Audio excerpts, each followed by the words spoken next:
Welcome to the Global Medical Device Podcast, where today's brightest minds in the medical device industry go to get their most useful and actionable insider knowledge direct from some of the world's leading medical device experts and companies.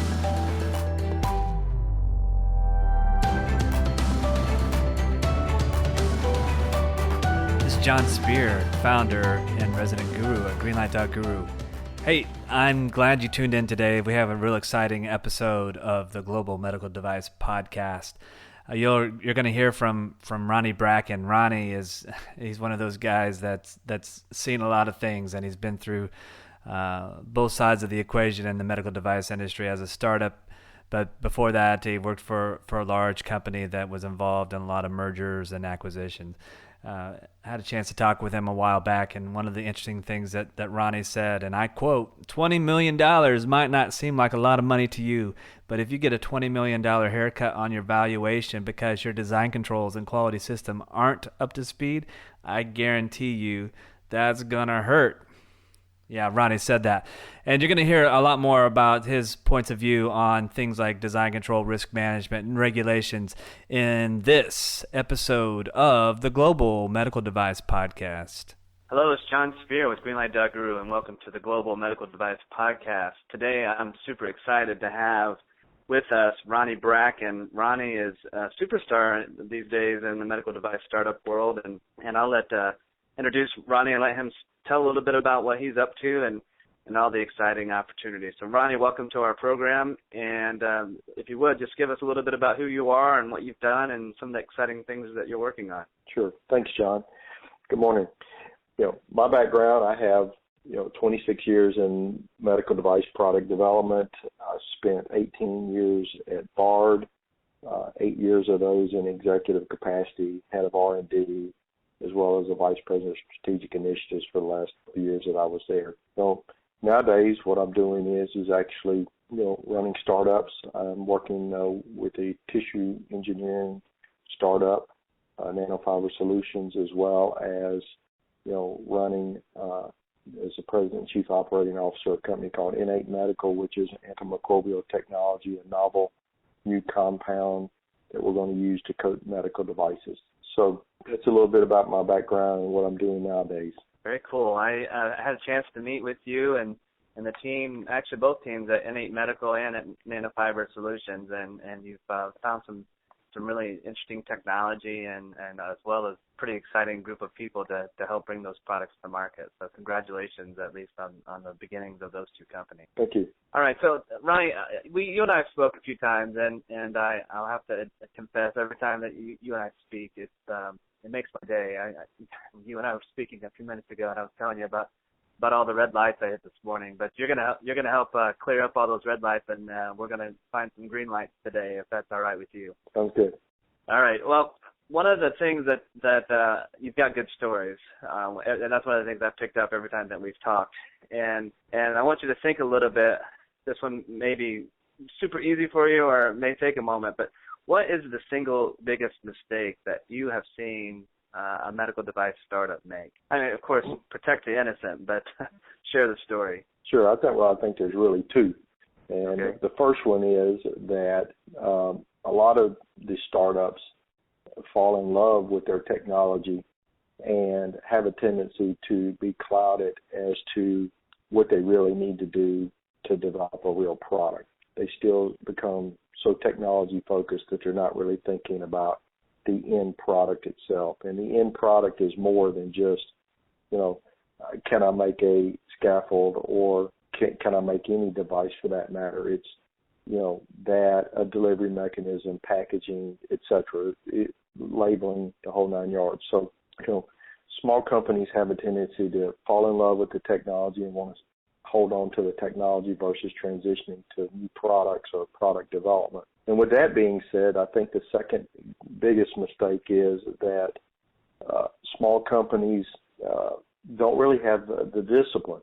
They, complain about the regulations. They complain about, the paperwork. And what I try to tell people is that it's a way of life, and if you embrace it as, not becoming a slave to the system and actually embracing it and trying to figure out the most efficient way to satisfy regulations, but at the same time do good product development, it will make all the difference in the world. And what I mean by that is that, small companies really, they haven't yet grasped or really said that, all of this documentation is necessary, and if done right, it helps them in the long run. It doesn't hurt them.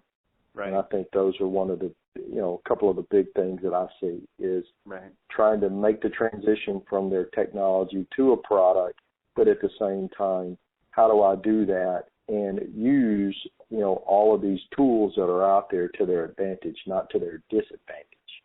Right. So let me go a little deeper on a couple of these things. I mean, because I've seen where a startup has fallen in love with their technology, and that seems to happen a lot when you've got the inventor who is still pretty involved with the day-to-day activity and maybe even taking on an executive role with the company. It's really hard for an inventor to kind of let go of their baby, so to speak, or realize that it might need some improvements. I'm sure you've seen that challenge a few times at the many stops in your career. Absolutely, and I think that the key is that,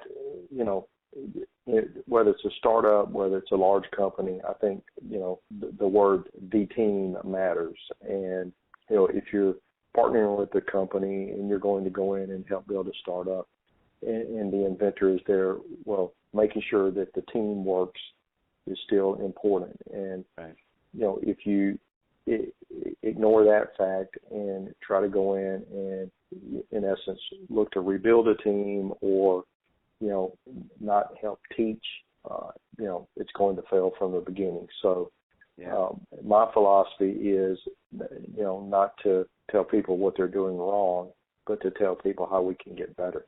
Sure. Good advice. And then the other story you shared is the mistakes that medical device startups make, the regulations. I mean, let's face it, as you stated, they're here. They're not going anywhere. In fact, many signs point to the regulations are probably going to increase rather than decrease. And I think one of those areas that I've seen, at least in my practice over the past several years, is this emerging interest in risk management, not only from a regulatory perspective, but some of the standards that are out there. So do you have any thoughts or perspectives on risk management, how it can help a company or how it can hurt a company? Absolutely.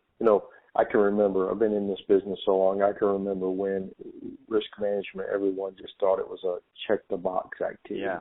Let's just do it and move on. However, as you really begin to embrace risk management and think about the intent of risk management, it can really change the way a company operates. So, for example, risk management was intended to help you identify potential hazards, potential failures, risk with those failures, and ultimately have a company work to design those out. In other words, find a way to mitigate that potential failure, whether it be design, whether it be labeling, whatever, and then that does nothing but improve your device.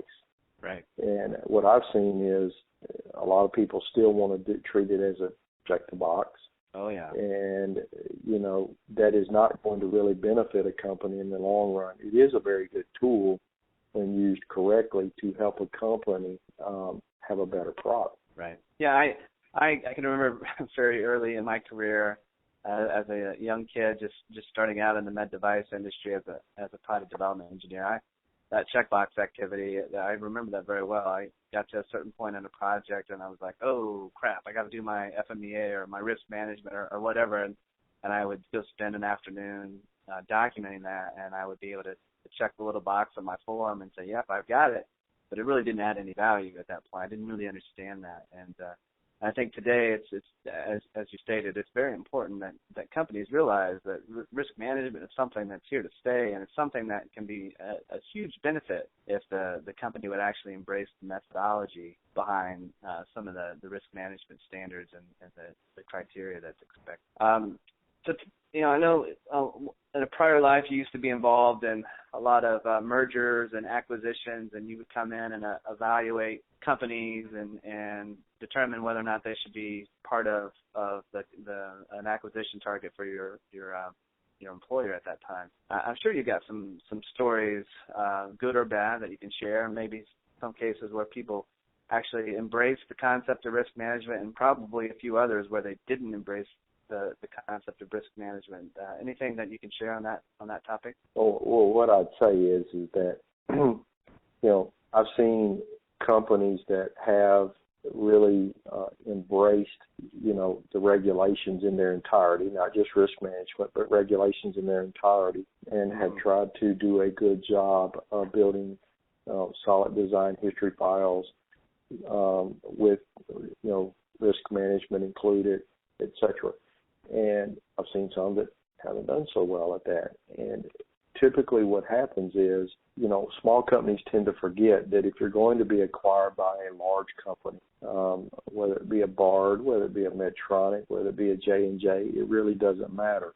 Larger companies get more FDA scrutiny. So the minute they take on a smaller company through an acquisition, they've now taken on all the regulatory risk associated with that from a compliance perspective. And small companies, their systems may be viewed as okay because they're a small company, and they will be given some leniency during, FDA QCIT inspections, or, in some cases even, ISO certification inspections.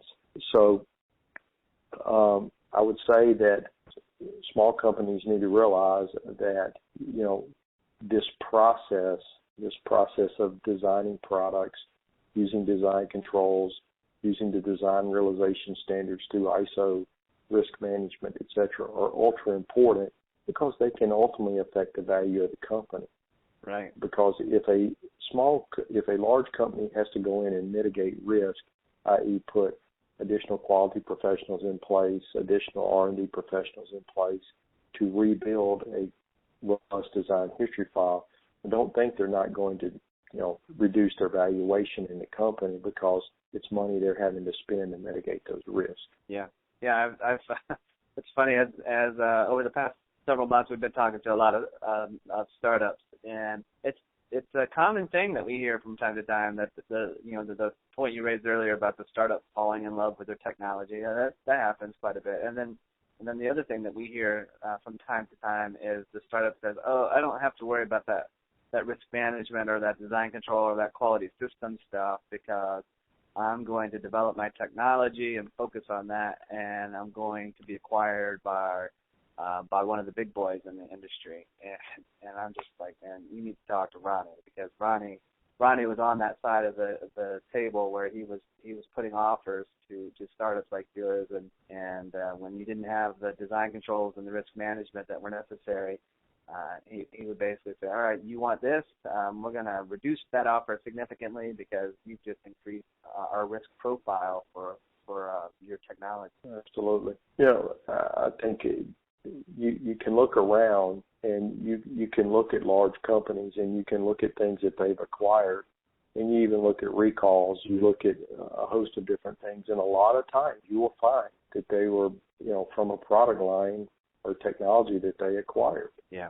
And, you can find it every day. Yeah. And it seems to me that back maybe 10 years ago that there was a lot more M&A activity in our space, and it seems like that slowed down quite a bit. Is that something that you've observed as well? Oh, I think it has, and I think what you're seeing now is the largers consolidating amongst themselves. I mean, because the economics have changed totally within the hospitals, and, as economics have changed, companies have had to, modify their business plans as well. Right. So where do you think this is all going? I mean, we've talked a little bit today about the increase in regulation. We talked about the importance of design controls and risk management, and then your last point of some of the big boys are starting to join forces, so to speak. I mean, where do you think this is all going to go? Do you think it's going to eventually return back to the age of the startup, or do you think we're in the age of the startup now? Give me some sense from Ronny's point of view. I think startups will always have a place I think what you're going to find, though, is as you see these consolidations, amongst the larger companies, you're going to find that, in essence, they have more purchasing power or they have more negotiating power, which is something that, startups have to recognize. So, for instance, the hotbed of startups is still, cardiovascular, or vascular technologies, one of the two. But what you're seeing is, from a large company perspective, the number of players is getting smaller and smaller and smaller. Mm-hmm. And, it's nowhere like you may have had 8 suitors or what have you. Look at the orthopedic space, same thing. I mean, now look at the number of orthopedic players that were out there and even 5 years ago, and look at what's there today. Lots of consolidation went on. So, I think when that happens, startups have to recognize that, number one, they aren't as in a strong negotiating position as they once were. And not only that, you really need to make sure you do have a unique, innovative, standout technology or product, as well as making sure, you're really buttoned up from a business perspective on all aspects, including your design history files, business plans, market data, et cetera, so that you can really ensure that, you're in the strongest negotiating position possible. Yeah, so basically the tip there is to be a total package. Don't be a one-trick pony. Make sure you've got not only the technology, but the team, and then also the back end, addressing the regulatory matters, but also having a solid business model to move forward and actually generate revenue. I think that's probably a pretty important key advice for any startup, regardless of industry. Yeah, and revenue, you bring up a good point. You also find that, particularly in the med device space, medical device companies buy revenue more than they buy technology. Yeah. You look around, they buy revenue. Medical device companies don't have the luxury of pharma to, have, these gigantic R&D budgets, and as such, it's very hard for them to just take on technology and, begin to develop technology. Right. They will take on some, but, 80+% of the deals that are done are for revenue. Yeah, I mean, that's a really good point. I mean, there's I'm sure there are some pockets in the industry where there is a, quote, pure research focus as far as technology is concerned, but I guess throughout most of my career, the things that we called research were really weren't research. They were really just trying to figure out how to commercialize a particular product or device or an idea. But it was really about revenue, being revenue minded. Absolutely. Pharma is exactly the opposite. In the pharma world, they want to buy the new blockbuster drug, compound, API very early on, even as early as, possibly just a phase 1 study, and they pay big money for that. And then they develop it all the way through. Med device, you're really having to carry it through to the proof of, possibly even clinical data and commercialization. Otherwise, chances are, you're an afterthought. So right. That's the other thing that I say is, the small startups, most of them are going to have to get through the FDA. They're going to possibly even have to get CE mark. And as such, you better have a good system in place because, you're at risk of being audited. And for CE mark, you will be audited. Right. By your notified body. And I think that's probably, of all the things that we've talked about today, I think that's, the important point. So I wanted to drill down a bit on that. I mean, it used to be a time where a med device startup could do a few benchtop tests and maybe an animal study and then say, hey, we're ready for acquisition. And what your observation is that those days are probably numbered, or if they're not already gone. Instead, what I heard you say is a med device a startup needs to be ready to take it all the way through the regulatory process, get clearance, go to market, and then do some actual clinical work on the product once it's been cleared. So they basically have to be in a revenue model before they really become a good acquisition target. Yeah, that's correct. And any startup that I'm involved with, my plans all include take it through approval and then determine, whether, depending on the complexity of the device, it may be an IDE approval and a clinical, right, or a 510K in some post-market studies. But I think you just can't assume that I've got 510K clearance or I've got a clearance, therefore a company is going to be interested in me. I would say no. They want to see some kind of evidence that your product is truly unique. Yeah, that there is a business, it's worth a revenue, right, that there's a revenue stream. Well, Ronny, any parting words that you have for our audience today before we wrap up our conversation? Sure. I think if I had to say, I say this all the time. First of all, if you're going to lose early. It's that whole fall in love with your technology and become blinded. If you really are going to lose, and you need to understand that early, which leads me to the second point. Understand what the customer wants, because chances are you'll understand whether you got the right product or not, or the right technology or not. And determining who that customer is just about as important as understanding the customer. A lot of people say, well, the end customer is the patient. Well, yes and no. The patient is the beneficiary of the technology or the product. The customer is the person that's making the purchasing decision, and that could be different in many, many cases. So, I generally say you need to understand all of those things early, and you need to, cut bait early if you don't think that you've got something there. Otherwise, all you're going to do is burn up all your money, and you're not going to be successful, and everybody's going to get frustrated. The closer you get to running out of money, the more frustrated everybody gets, the more panicked everybody gets. So, figuring these things out early is important, and making sure that, you manage your cash along the way. Well, folks, you heard it from Ronny. Cut bait early. If it's gonna be a dog and it's gonna be a loser, then decide that and figure that out as fast as you can, for as cheap as you can. I've seen plenty of ventures go way longer than they should. It's been a lot more money than they should, and I'm sure Ronny has as well. Well, Ronny, I appreciate your time today. And appreciate you having a conversation with me about some of the things that are impacting the med device industry. Let me just let our audience know that you can always check out more podcasts from the past on greenlight.guru's website. You can also learn a little bit more about our software solutions that are helping medical device companies address things like ISO 14971, risk management, and design controls and quality systems. My name is John Spear, and you've been listening to the Global Medical Device Podcast.